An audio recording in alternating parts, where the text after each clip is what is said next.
Hello பசங்களா. So 11th accounts public exam 2025க்கான top 2 marks 3 marks 5 marks பார்க்க ரொம்ப கம்மியான 2 மார்க்ஸ் இருக்குது. ஸோ இதில் இருக்கிற 2 மார்க்ஸ் எல்லாத்தையும் படித்து முடிச்சிட்டிங்கன்னா மறக்காமல் இந்த ஷார்ட்ஸ் கீழே கமெண்ட் பண்ணுங்கள். நெக்ஸ்ட் நம்ம அக்கௌண்ட்ஸ்க்கு வேறு என்ன பண்ணலாம் நம்ம யோசிக்கலாம். ஸோ புக் கிரியேட்டிவ் ஒன் வேர்ட்ஸ்க்கும் நம்ம பிடிஎஃப் கொடுத்துட்டோம், புக்கிங் கொஷனுக்கும் பிடிஎஃப் கொடுத்துட்டோம், அண்ட் இதுக்கு இம்பார்ட்டன்ட் கொஷனுக்கும் பிடிஎஃப் நான் உங்களுக்கு கொடுத்துறேன்.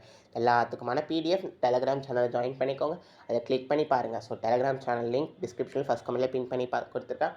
ஸோ அதுக்கு 11th அக்கௌண்ட்ஸ்க்கான most important one word, book in one word, அதே மாதிரி கம்பல்சரி கொஷனுக்கு கேட்க போகிற கொஷின்ஸ் அண்ட் இம்பார்ட்டன்ட் கொஷின்ஸும் நான் அதில் கொடுத்துருவேன். ஸோ இது எல்லாத்தையும் தெரியும்னா மறக்காமல் நம்ம டெலிகிராம் சேனல் லிங்க் ஜாயின் பண்ணிக்கோங்க. ஃபஸ்ட் கமெண்ட்லேயே டிஸ்கிரிப்ஷன்லாம் பின் பண்ணி வைக்கிறேன். ஸோ இன்னும் யாரெல்லாம் நம்ம சேனலை சப்ஸ்கிரைப் பண்ணலையோ மறக்காமல் சப்ஸ்கிரைப் பண்ணிவிட்டு இந்த ஷார்ட்ஸ்க்கு ஒரு லைக்கும் பண்ணிடுங்க. இதில் பார்த்தீங்கன்னா கம்மியான 2 மார்க்ஸ் இருக்குது அண்ட் 3 மார்க்ஸ். ஸோ அந்த 28 கொஷின்ஸும் 43 2 மார்க்ஸ் அண்ட்